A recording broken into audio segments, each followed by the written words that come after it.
Welcome to this final panel discussion of the Future of Science Communication conference.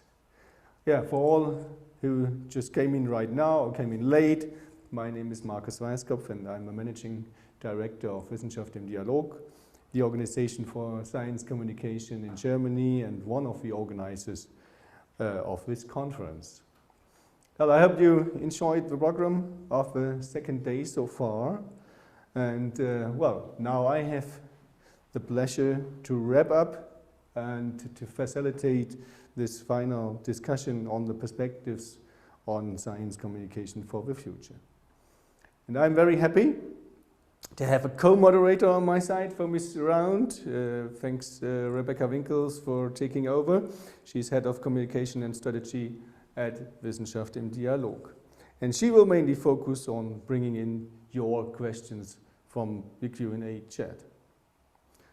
Well, what are we going to do for the next 45-50 minutes? We will take a look back on what were the most important topics in the discussions here at this conference. But the most important thing is that we will look forward to the biggest challenges for science communications, visions for the future, and possible strategies for these visions to come true. But well, first of all, before we start into the discussions, I'd like to introduce our panelists for this afternoon, who can now also switch on their cameras if they just didn't do so yet. Okay. I cannot see them. Oh, yeah, now they're here. Okay, so now I can see everybody. So hello, welcome everybody. So welcome to Elisabeth Hoffmann. Elisabeth Hoffmann is the head of the Press and Communication Department at the Technical University of Braunschweig. She was Research Speaker of the Year 2015 here in Germany. And since 2015, she is a member of working groups for science communication hosted by the national academies. She is also the initiator and organizer of a Signal Circle, a think tank on the future of science communication. From 2008 to 2014, she was a board member of the Federal Association of Higher Education Communication in Germany. Welcome, Elisabeth Hoffmann. And then we see Stephan Lewandowsky. Yeah, he's smiling already. He's just said that he's in northern France, in rural northern France, in a Airbnb and with a poor internet connection, and I hope it will work out for the next hour. So Stephan is an Australian psychologist. He has worked in both the United States and Australia and is currently based at the University of Bristol in UK, where he is the chair of cognitive psychology at the School of Psychological Science. His research, which originally pertained to computer simulations of people's decision-making processes, recently has focused on the public's understanding of science and why people often embrace beliefs that are sharply at odds with scientific evidence. He researches topics like the correction of misinformation, climate change and conspiracy theories, and the perception of uncertainty. And just recently, he published the COVID-19 vaccine communication handbook, as you can see in his background. And last but not least, I welcome Brian Trench. Brian is a science communication researcher and trainer and a former university lecturer and journalist. He's author of many, many papers and book chapters on various aspects of science communication. Coordinator and participant in international research projects and presenter of talks and workshops in over 20 countries. He is still a member of the PCST scientific committee for, I think, 14 years or so now, and has been president, I must say, since that's changed, I think, last month, Brian, of the PCST network from 2014 to 2021. So I'm really happy that you're all with us today. And yes, looking at the time, we just directly jump in into the discussion. We've heard a lot of different perspectives on science communication from practitioners, from researchers, from maybe a political point of view, during the last 24 hours or so here in this conference. We also heard a lot of recommendations as well. And I'd like to ask you all now, which of these recommendations do you want to come true? So maybe what is your personal vision of science communication in the year 2025? So what should have changed by then? And well, maybe I start with a practitioner's perspective. Elisabeth Hoffmann, please. Yeah, thank you, Markus. Thank you for having me here. Yes, we did actually hear a lot about the future of science communication in the last few days, especially in Germany. And I'm talking about Germany right now. So to say that in my opinion, the communication is really taking a big step, migrating more and more into science itself. As to say, at least in Germany, it's moving from being an information tool or a mediation tool to becoming an inherent part of science as well, and of projects. And yes, it will remain the issue of central institutions and organizations, but nevertheless, it would also occupy the decentral level of scientists themselves and institutes and research projects. We see young scientists increasingly wanting to communicate, and they are also rewarded for communication by funding institutions, for example, and through career prospects.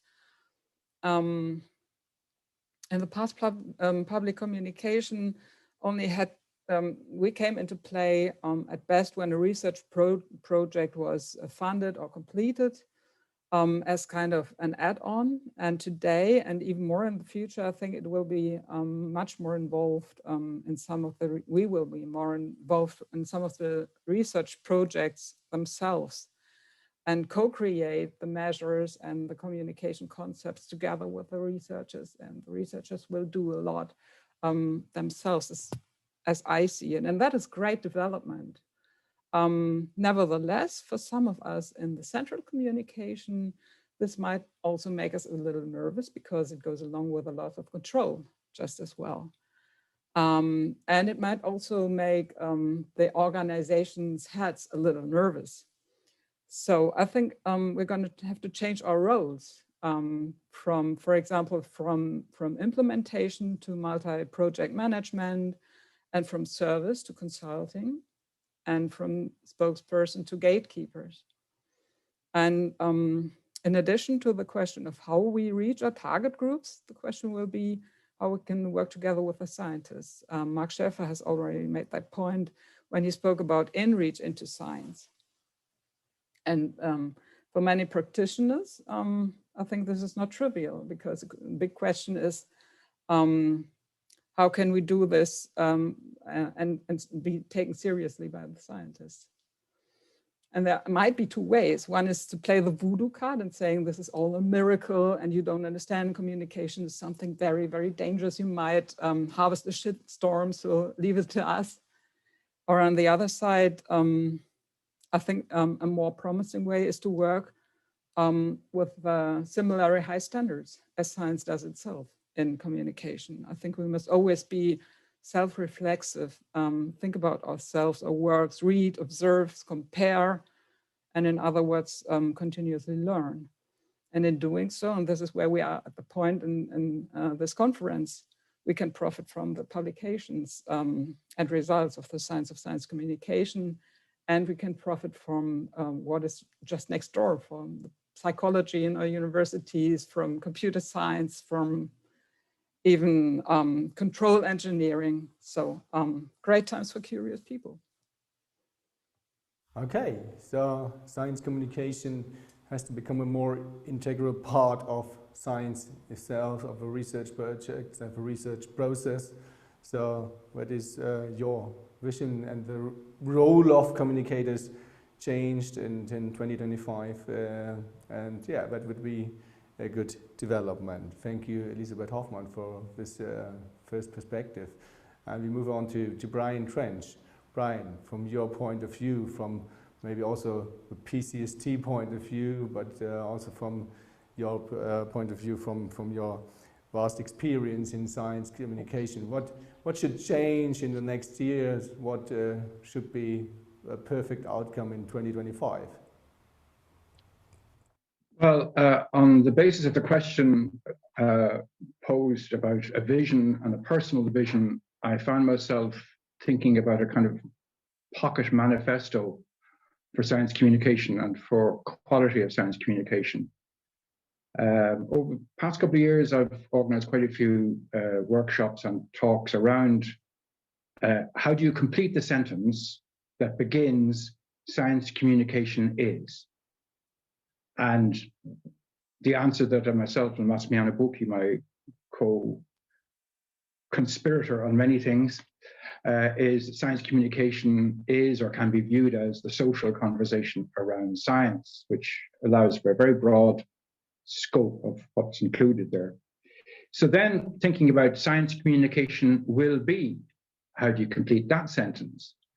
And my little manifesto goes according to the vowels of the English alphabet. That science communication will be authentic. And actually, I think we've seen that idea of authenticity amplified during the pandemic. We've been seeing scientists in public admitting to their doubts, as well as expressing their passions and their excitement about the pace of development of vaccine research, for example. But be yourself, be authentic, be aesthetically aware. This is kind of commonplace for people who are doing popular science writing. They have to think about style, they have to think about tone, they have to think about voice. It's common for those who think about museum exhibits. They have to think about colors and presentation in various other ways. But it applies, I think, across the board to science communication, that we need to be more aware of the elegance and eloquence of what we are saying and what we're writing and what we're communicating.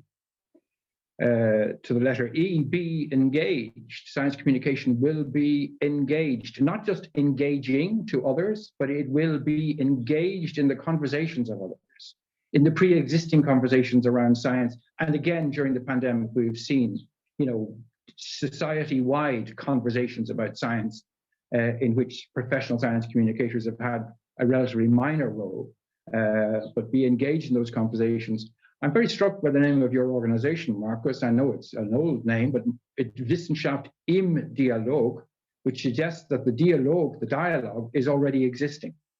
Perhaps I've misread the use of im rather than in, but that's the way I would hear it. E, be ethically aware. We, as a community, do not have professional organizations with professional codes of conduct and so on, but that shouldn't stop us thinking about the norms, the ethical norms that apply in communicating science and communicating around science. The imperative to be honest and to be respectful and to have humility. And again, I think during the pandemic, we've seen some signs of that scientists have been acknowledging what they don't know and what the limits of their knowledge are. Perforce, they've absolutely had to, because this virus that emerged was unknown previously. And now the variants are challenging in the same way. To the letter I, be inclusive.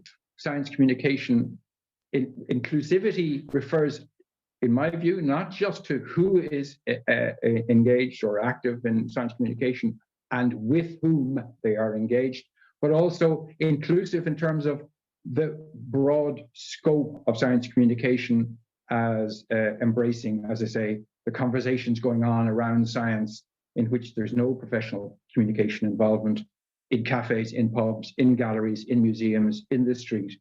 And again, as I say, we've seen a lot of that in the course of this pandemic. Also, science communication will be interpretive, more and more interpreting science and its meanings for people rather than merely transmitting information, another letter I. But that's already a trend that's in place, and that's being reinforced again by the developments of the past year or two. To be open, science communication will be open to new actors, to new platforms, necessarily, because the platforms for the media platforms are subject to quite rapid change, and open to new genres. And art science is a genre that has clearly very significant bearing on science communication and connection with science communication. Science communication will be original.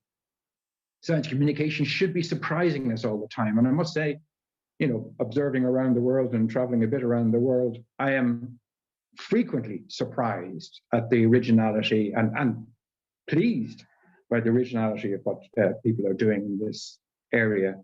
But I might just mention that, you know, Science Gallery, which started in Dublin in 2008, is an original format for science communication. And I'm delighted to hear that it's going to come to Berlin, to the Technische Universität, sometime in the near future, which will, I'm sure will affect how the future of science communication is seen more broadly in Berlin and in Germany.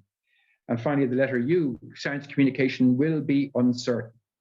We cannot know for certain what the effects will be, or even after the fact, what the effects have been of our communication. They are very difficult to know, and obviously researchers spend a lot of time on this kind of thing, but we have to acknowledge that there is a great uncertainty around the effects of science communication, and we have to live with that and work around that.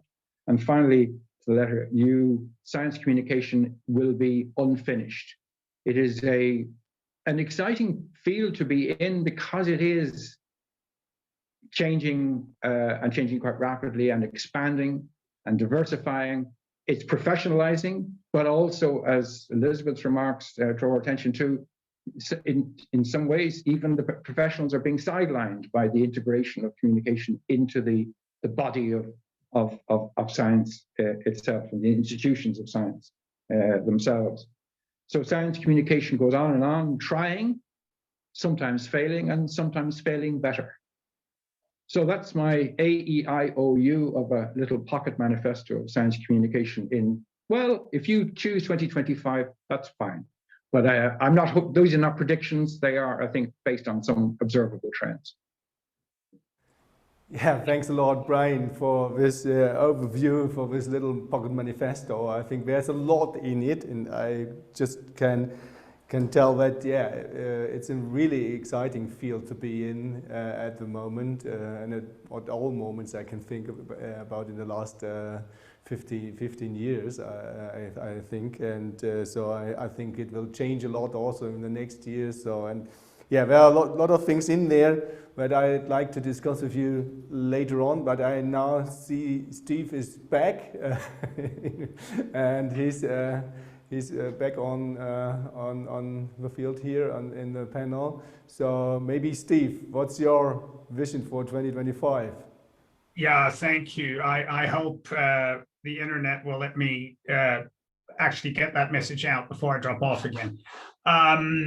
Well, to be honest, my vision or my concern for 2025 isn't science communication. It's the well-being of democracy and our ability to avoid or discontinue the democratic backsliding that we've experienced in so many countries around the world. Now, the reason I think that is extremely important is because there's an inherent conflict between evidence-based democracy and populism, which is not based on evidence, but emotion and division of people, the real people against the elites and all that. And of course, scientists are considered to be part of the elites. So if you look at the world as it presents itself now, then I think, you know, science communication is in a sense the least of our problems.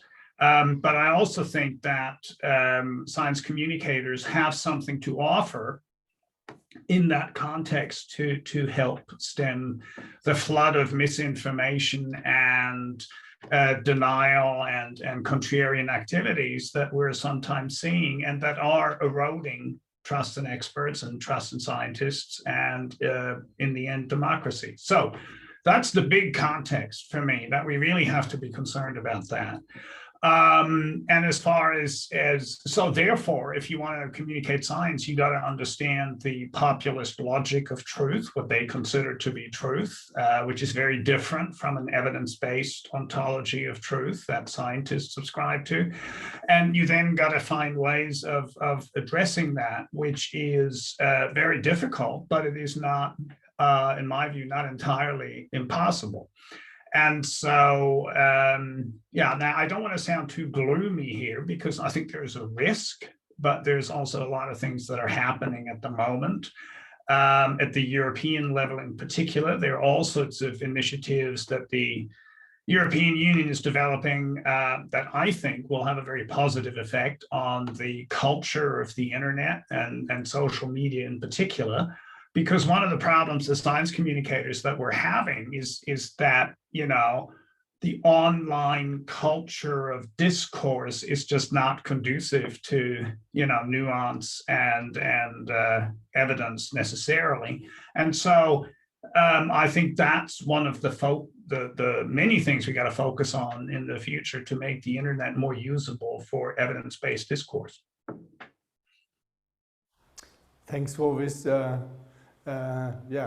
Perspective, Steve, and yes, I think we have to think about those developments as well, and cannot just see everything too optimistic at the moment. I just want to go back to maybe some of the points also Brian mentioned, and I think the first one that I noted here is we have to be authentic in science communication. That means to me that mainly scientists themselves can communicate, or they have to communicate and have to go on the stage sometimes. And I know that we are discussing that in Germany as well. So how much can we put the pressure onto scientists to do science communication? There are some political wishes towards this direction, but maybe there are also other possibilities that we also talked about in this conference already. So maybe Elisabeth, what do you think? What do we have to do to support scientists in the future? To make this authentic communication possible?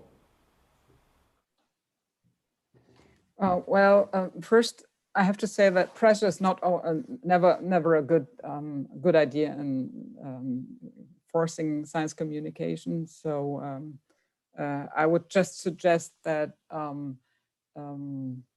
making it a voluntarily task force, or a thing that is, as I said, inside of science itself. It also always works when the scientists discover that they have some own ambitions and aims. For example, they need participants, or they need feedback from society or whatever for their own projects.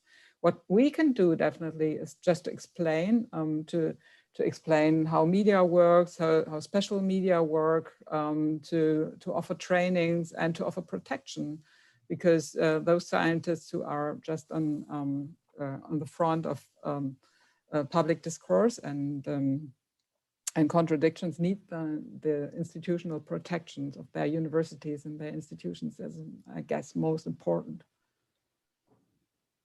Brian, is there enough support for scientists engaging in science communication? What do you think? Could there ever be enough? I mean, what would be enough? I mean, obviously, we would like to do everything more and better. Well, certainly better, whatever about more. But I do think this argument about whether scientists do science communication or professionals, be they journalists or other kinds of communication professionals, it's a circle we've been going around in for several decades, and basically very, very hard to escape. And maybe one of the ways to consider the role of science communicators is that their functions include, and maybe primarily, are to facilitate scientists in their communication. That is to provide that support in terms of pointing the way, in terms of suggesting style, suggesting voice, suggesting tone, suggesting targets, suggesting what stories to select, and so on, as sort of intermediaries operating at the boundaries of the scientific institutions, but facing the public as well as facing inwards. But there's no clear trend, I think, in that sense. Although Elisabeth was talking about scientific institutions taking more responsibility, one way they're taking that responsibility, as I read it, is that they're employing more people of a kind of journalism or media background as facilitators within their own institutions. And so the communication teams of universities have grown very rapidly in recent years. And indeed, I know that's the case in Germany, and was already the case for a long time in the United States. So I think one of the downsides, if that's the right word, one of the implications of the professionalization of science communication may have been that science communicators have come to believe that science communication is their sole responsibility and that they have some sort of monopoly on it. And that would be a very dangerous view to take. Steve, what's your opinion? Do we need a better framework for science communication in scientific institutions? And do we need more support? And do we need to change in political frameworks, maybe? Well, I think there's no easy one-size-fits-all answer. I think there are some institutions that offer great support for science communication. For example, my university now, I can't complain about the level of support that they provide in terms of, press releases, making contacts with the media, getting back to me if media want to talk to me. All these things are, in my institution are working very well. There are other institutions where I'm sure it doesn't work that well. So I think you really have to look at each institution in particular. Now, there is one other level of institution, though, like the World Health Organization or the Ipcc, all these sort of cross-national bodies who are communicating science. And they are operating in a very difficult space. The Ipcc, they're publishing climate change reports, and of course, they're being dissected by political interests and vested interests, and they then have to communicate in an adversarial environment. And the same is true, as we've seen recently, for the World Health Organization. Some of their communication was very difficult for them to get out concerning COVID. And so that, I think, at that level of global or national bodies, I think we need to think very carefully about what additional support for communication we can offer, because I do know the people who are doing these communications for the Ipcc, for example, and they're in a real dilemma, because how do you communicate science in an adversarial environment where, for political reasons, very often the communication is being distorted? And again, that's not true everywhere. I'm sure there's, stuff out there that is not controversial, but unfortunately, when it comes to the really important science, such as COVID or climate change, it's highly controversial. And that, I think, is where we need more support and just a conversation about how best to communicate under those circumstances.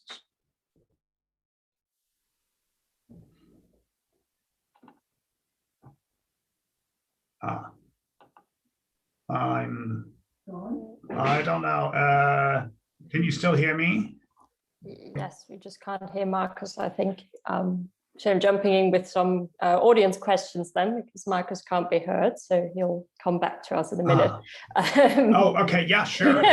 So, so taking over from this, you just mentioned that we need support, and we have a question from the audience that is, how do you support it? So how could it look practically? How can scientists be supported if they speak out on controversial topics? I mean, we've seen, for example, Christian Drosten here in Germany, who I'm sure you're well aware of as well, who's been attacked and quite frankly has to face hate speech that I wouldn't want to face. What is your idea? How can we actually, in a practical sense, help those people? Yeah, well, I'm quite familiar with that. What it's like. I think the really important thing is institutional support, so that the institution is prepared to, defend academic freedom or defend research, even if it is inconvenient to people. I think having that support is extremely important. The other thing that helps, or that I hope it helps, is to shine the light on the activities of those people, because, the public at large does not want scientists to receive death threats or to be assaulted or to be threatened and, or to have complaints launched against them. The public at large doesn't want that. And the reason it happens, I think, is because very often it can be done in darkness, and shining light on those activities just so that the public learns what pressure scientists can be under. I would imagine that makes it less effective also for the people who attack scientists, because all of a sudden their activities are being revealed to the public. So that would be, this idea that daylight is a good disinfectant, it would be something I would pursue.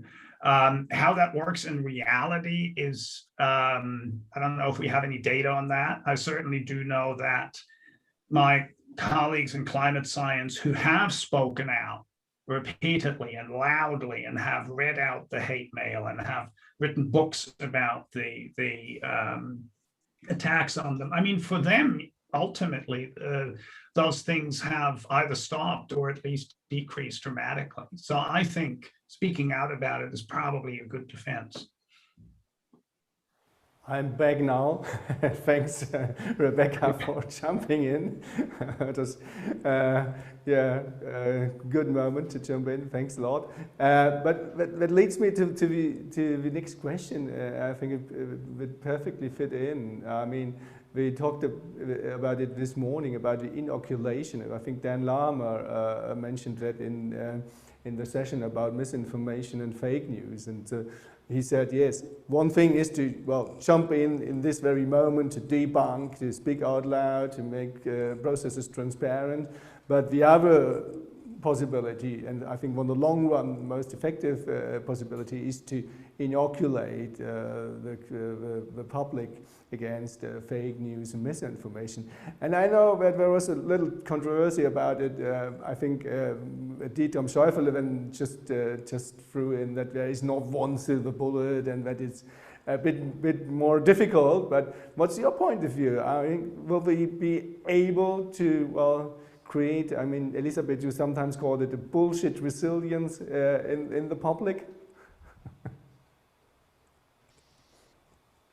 Yeah, I guess so on the long run, and I think it's much about education, and it's a little about what we can do. So Stephen, when I had your handbook, I was like, wow, this is great. This is so practical. It's so solution minded, and it's so short. I can really use it, but it doesn't work like just go on and this is your bullet. It's a little like at Leningrad Cowboys, when the manager says, so you want to know rock and roll, study this book.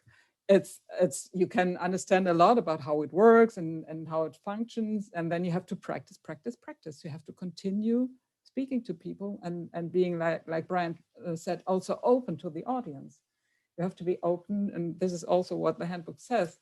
You have to be open and listen to their concerns. I think that's the most important thing we can learn, right, in these days. It's also that you spoke about democracy being attacked by deniers, for example, and you sure did make your experience through that. But isn't it also that science is getting so influential these days? In everywhere we can learn how we are depending on experts explaining the world, and we don't even have a clue to just to understand what they say, what is behind it. And so isn't the denial movement also one sign for indicator for the influence the science has gained and communication has gained? So both. And shouldn't we just try to understand this kind of rebellion that is happening there? Oh, yeah, can I just respond to that? Yeah, okay. I mean, I think you're absolutely right. And you know, mentioned democracy being under threat simply as a global context. We got to look at the long-term trends and what is unfolding. And I'm not blaming that on a single factor or think that, you know, scientists are the only people that can deal with that. But we do have to, you know, understand that is what the context is. And yes, a lot of what is happening now is completely understandable. I mean, if you look at for example, with the COVID pandemic, the reason for the infodemic and all the conspiracy theories isn't just, you know, bad faith or that people sort of want to be bad about something. No, it is a response by some people to the anxiety and the loss of control that arises out of a pandemic. And of course, we have to understand that. Pandemics have always given rise to misinformation and conspiracy theories because that's what some people do when they get scared. You know, they seek refuge in a conspiracy theory because blaming somebody for a frightening problem is comforting. It is psychologically comforting to do that. And that is why people do that. So of course, yes, we have to understand that and we have to empathize with people who fall for that kind of thing. But we still cannot say it's a good thing. I mean, we have to convert the empathy into nonetheless some, you know, kind of like, whoa, hang on, guys, this isn't quite right. You know, so we have to, it's a very fine line and very difficult to do, but totally, we have to understand where this is coming from. Okay. I think that's an important emphasis. And I think it runs probably counter, whether that's Stephan's intention or not, to the idea of inoculation. Because inoculation, I think, is an illusion. The idea that there's some syringe that can be applied to people that will mean that they're impervious or immune to bullshit. I don't think that medicine exists or even should be encouraged. It's a kind of social engineering, and people will always have various ideas, including misconstrued notions about things for the kinds of reasons that Stephan is just there drawing attention to. And then what matters is what kind of public discourse we have that engages them, that they can participate in, that they can be challenged if necessary. You know, where do you get this from? And one of the things we do very often in these kind of discussions is we throw everything back to education. And that's very often a sign that we haven't actually got any real answers, because the schools will do it or the universities will do it. Well, I don't think that's the real way of dealing with what we're facing, where we need somehow, and many institutions and organizations might be involved in this, we need somehow to develop media literacy, information literacy, or if you like, knowledge literacy. Where does knowledge come from? How is it produced? Under what conditions, by whom, and so on. And I think actually there's been a massive public lesson in this over the course of the pandemic. So I'm taking the good out of this pandemic and saying, actually, whatever about conspiracy ideas and so on, actually a lot of people have had an exposure to science in the making, to knowledge in production. And I think that has to be a healthy building of their own immune systems to being abused or exploited by people who will use their vulnerabilities to assert their authority. We don't give enough attention to the people who pervade the nonsense and the conspiracies deliberately and willingly, but rather we give attention to the people who are, as it were, vulnerable and recipients and manipulated by them. Okay, I agree. There have been a lot more people who could see the science in the making during the pandemic, and that I think will help a lot. But to maintain this effort in the future, what do you think? Do we need a lot more resources and a lot more, pushes forward into science communication, or is it just going on anyway?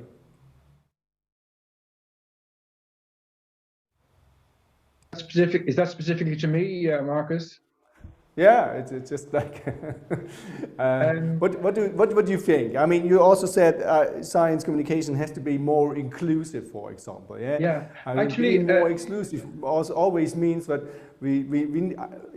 from my experience here, so being inclusive also to other communities means a lot more efforts per person, for example, in the practical science communication, in public engagement. So where can these resources come from? Well, the inclusivity that I had in mind was more about what we recognize as being part of science communication. The public discourse that touches on or circles around or relates to science without necessarily involving either scientists or science communicators. That's the inclusivity that I had in mind. And that, I think, relates to the notions and concerns that have been raised about democracy and the character of democracy and the challenges to democratic discourse. But no, do I think there's a program that I could come up with that would allow us to develop this kind of higher level of awareness? I can't quite imagine it, and I'm not even sure who the sponsors of such a program will be, but I think I'm thinking more in terms of what kind of conversations do we have in our professional communities as researchers, educators, practitioners in science communication. And by the way, I don't think, although Stephan's opening point was to say that he thought that the concerns about democracy were different and distinct and greater than the concerns about science communication, I think they actually very closely related to each other. If you take science communication as being as inclusive as I've just tried to define it, then it is about what kind of discourses are happening with what sort of evidence at play. And that's actually goes to the heart of the discussion about threats and dangers to democracy. Okay. I have one more question, but maybe Rebecca, is there something from the audience at the moment that fits in? But yeah, there are quite a few questions. I think one that might be interesting and would be actually quite good to talk about, because it's been kind of the basis and essence of this conference as well, is we have a question about, do you think there's too much of a disconnect between science communication research and science communication practice, and how can we bridge that gap? And I think that's especially interesting when we consider that we know quite a lot about how to debunk, for example, or how to inoculate, but I don't think it's transferred to the practice yet. So maybe Elisabeth, from the practice perspective first, and then we can see what the others think. Yeah, I still think there is a gap between it, definitely, and we're trying to bridge it by speaking a lot to scientists, and for example, by doing this conference.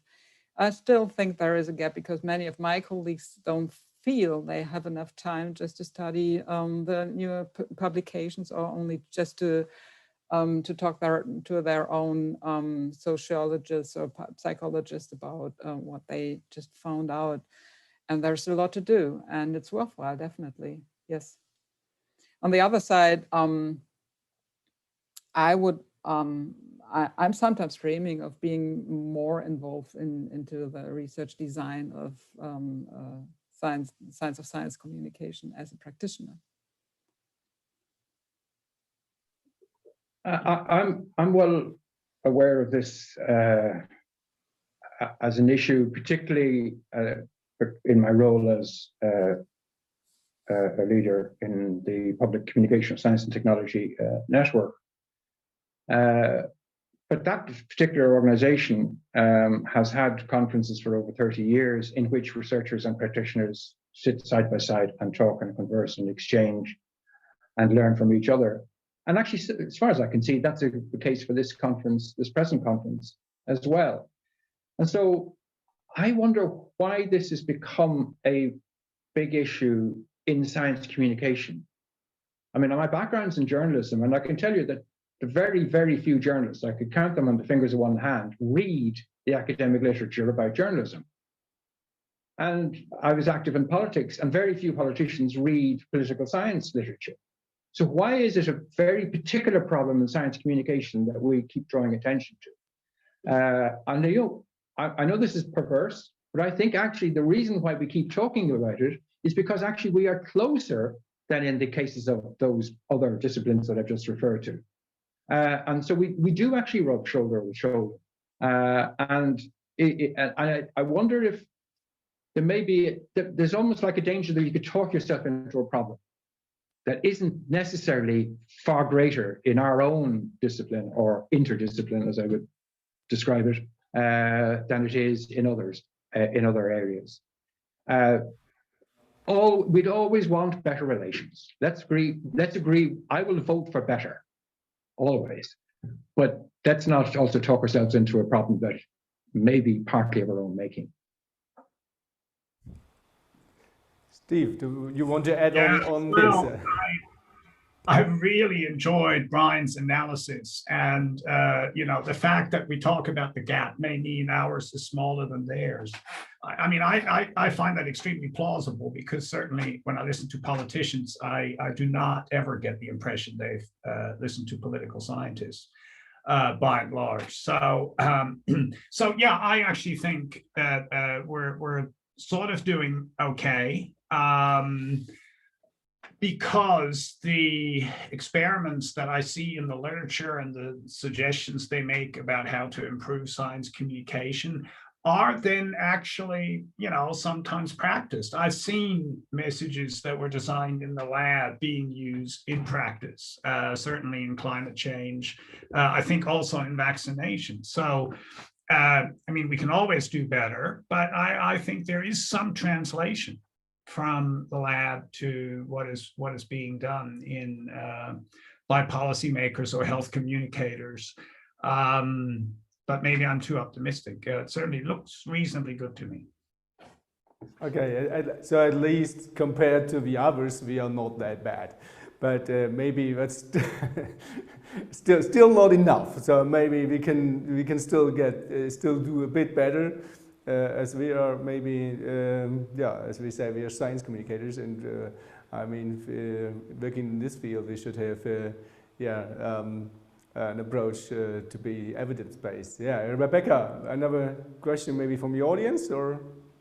Yeah, there are quite a few. I think we've already touched upon the kind of relationship and how we can get more people into science com, but we have one that is rated very highly here, so I'm going to pose it as well, because that's more, you focused on the way to actually get scientists to engage in science communication more. But the question here is, how can we remove the stigma that doing SciComm as a job is just being a failed academic? And how can we actually get maybe a professional self-confidence level up, that science communication professionals are not just failed academics? Because I surely don't believe that, but maybe some of you do. Well, can I comment on that? I think it's a great question. I think it's probably unfortunately true. But I would actually say it's even worse than that. I think there are some academics to whom anyone who's left academia has failed, no matter whether they do science communication or anything else. And I'm quite serious about when I say that, because I have spoken to early career researchers at length at our university, because that's part of my job. And they are under the pervasive impression that if you're trying to succeed in academia and then you do something else, whatever it is, a lot of people will see that as failure themselves, and they also think others see that as a failure. So if you go from academia to science communication, that's no worse than going from academia to being a lawyer or an architect or something else. I think there is some cultural problem that we're having in academia of not respecting other career choices. I think it's a real problem, and it's more pervasive even than science communication, and we have to address it. I don't know how, but it's certainly something we got to acknowledge and talk about. Any idea of how to address it, Elisabeth or Brian? I mean, we've seen that in Germany, they do a lot to address it, to give incentives for communication into the whole system. So I think things are going better. Yeah. To be honest, I wasn't really aware of this as a question of stigma. I mean, I hear people in science say about colleagues who have moved into science communication that they're a loss to science. To which my answer is, and they're a gain to science communication and a gain to storytelling. And I helped set up a master's in science communication 25 years ago. And it was deliberately designed so it wasn't just a conversion program for scientists who had grown disenchanted with science or didn't want to do science in the lab any longer. But for others as well.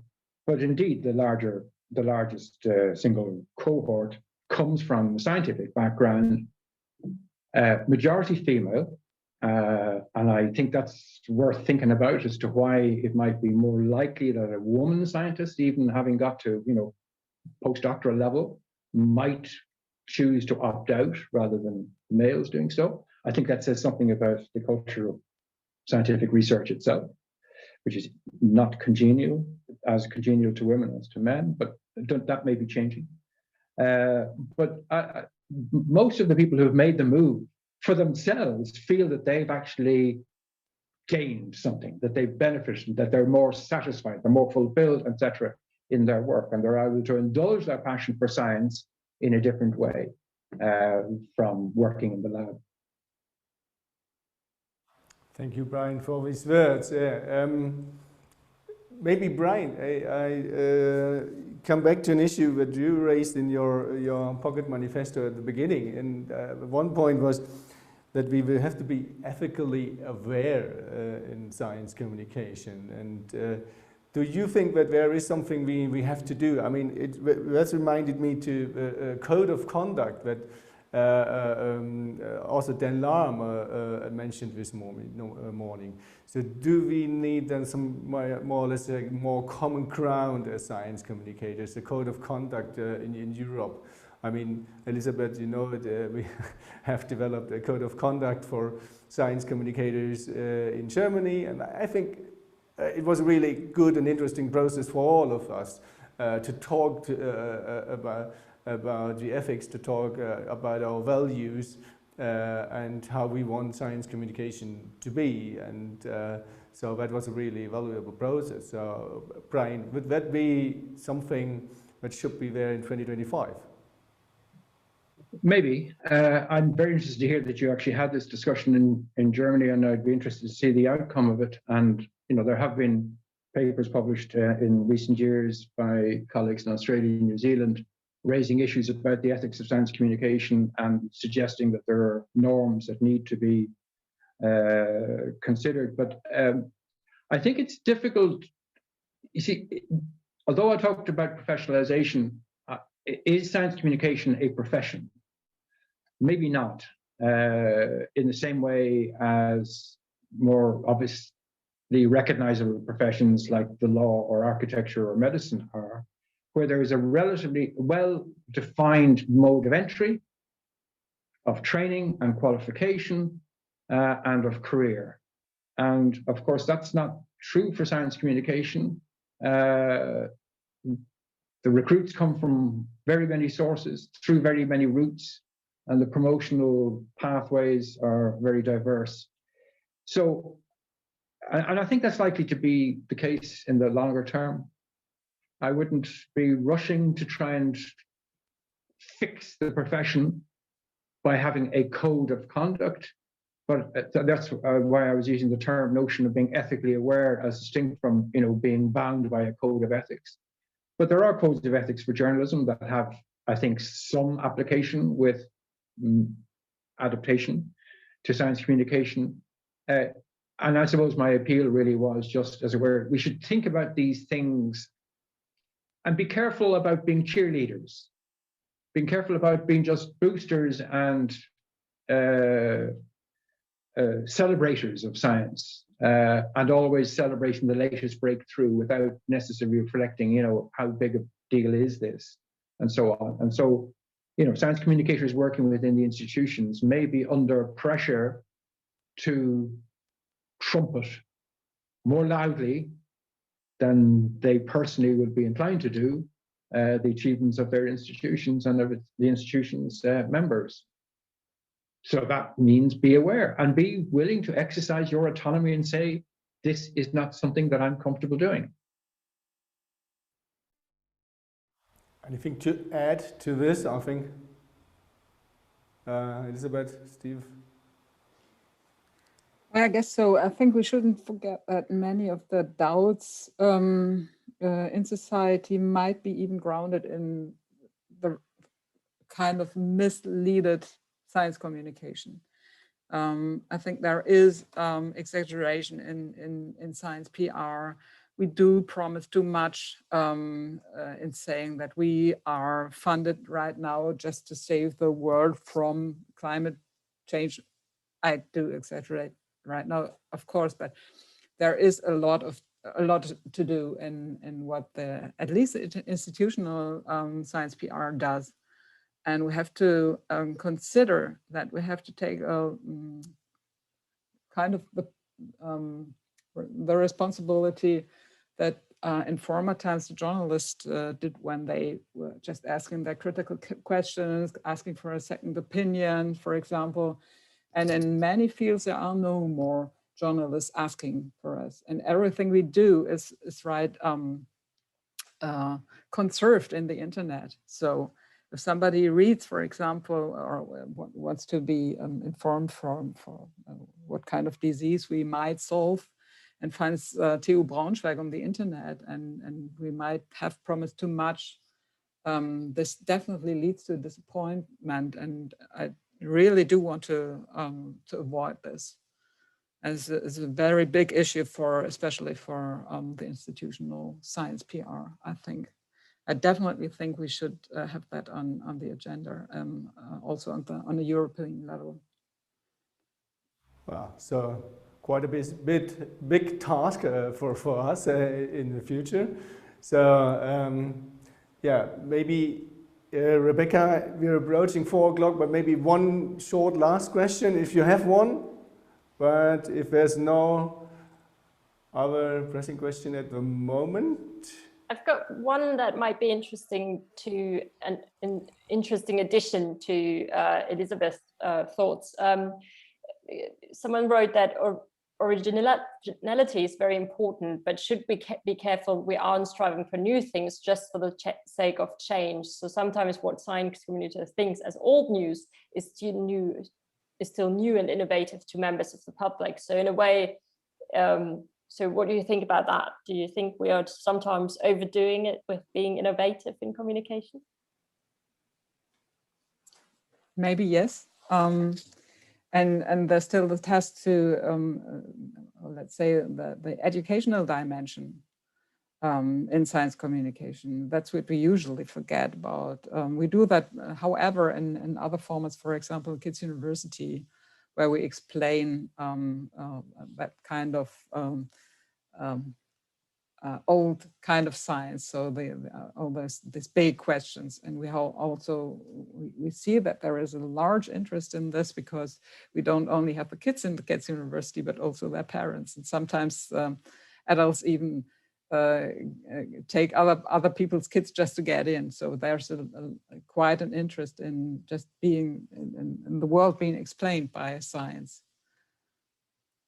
Big task, definitely. Yeah, so the future will be full of work and, well, hopefully full of collaborations between researchers and science communication practitioners. So, yeah, we have to come to an end now as 4 o'clock is approaching quite quickly at the moment. Yeah, thank you very much for this thoughtful reflections on the future of science communication. I think that was an interesting discussion with very different perspectives on this issue, on our common topic. And yeah, thanks a lot to Elisabeth Hoffmann. Thanks a lot, Brian Trench. Thanks a lot, Stephan Lewandowsky, for being with us this afternoon for this final panel discussion of a Future of Science Communication conference. And thanks a lot also for the questions from the audience, for taking part in this discussion. Yeah, but just a few more words before closing the conference. Yeah, for me, it was 2 days full of interesting sessions, impulses, discussions, and impressions. With a lot of take-home messages. I think Brian's manifesto was surely one of them. So, and I think there were a lot more, and I hope that this is the same for you, being a researcher or a practitioner, that you, well, take home a lot or take it into your office, into your work, which is the same at the moment during the pandemic, more or less. Yeah, and I hope that we will stay in touch, that we will work together more closely in the future. Maybe we're already working very close together and just do not see it more closely than politicians maybe with their researchers, but I think we can maybe do a bit better anyway. And that there will be a lot of well, resources and frameworks for these collaborations in the future. We will definitely stay in touch with you as participants of the conference with some documentations of the sessions.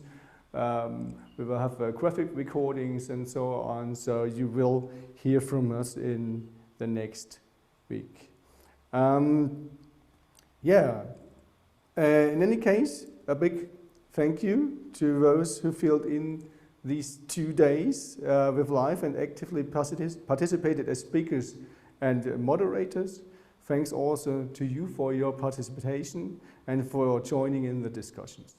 And of course, a big thank you to our advisory council again, which essentially shaped the content of this conference. And while I'm at it, thanks a lot to our sponsor again, the German Federal Ministry of Research and Education. And yeah, we are in the last round of a big thank yous. Thanks to those guys here in front of me for the technical support. Yeah, you can see them from Hausmarke TV. Thanks a lot for being with us for these 2 days, and thanks for this technical support here. And finally, yeah, I'd like to thank our partners from Alea, namely Daniel, Susanna, Matthias, and Antonia, who are with us here in the office, in the building. Thanks for this great work and for this great collaboration.